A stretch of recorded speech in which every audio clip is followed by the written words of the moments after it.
And the reason that this is important is that President Trump has long been talking about he believes the U.S. got the short end of the deal here. He believes that the U.S. was on a gravy train, in his words, during the Biden administration and has been ripped off, and saying that Europe and European countries have a loan and the U.S. has just been paying assistance to Ukraine.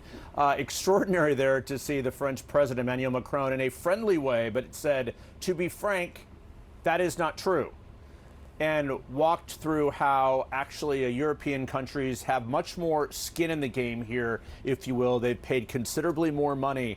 So that was actually a very, very interesting exchange. And you saw the American president there said, well, if you want to believe that, that's fine. And then, so I believe that we'll be hearing more about that at their news conference this afternoon. And yes, they are going to be taking questions from reporters. They're at a lunch right now, a closed-door lunch, a bilateral meeting. But that certainly was important. But the other headlines, as you said, the American president saying this war in Ukraine could be over in a matter of weeks.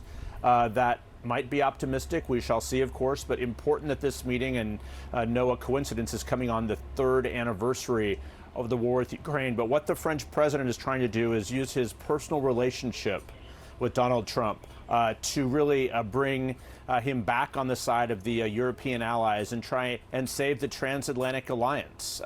He spent 2 hours in the Oval Office this morning on a Zoom call, if you will, with G7 leaders, wanted to be at Donald Trump's side when he was on this phone call in this Oval Office right now. So clearly what Emmanuel Macron is trying to do is pull him away just a little bit from Vladimir Putin.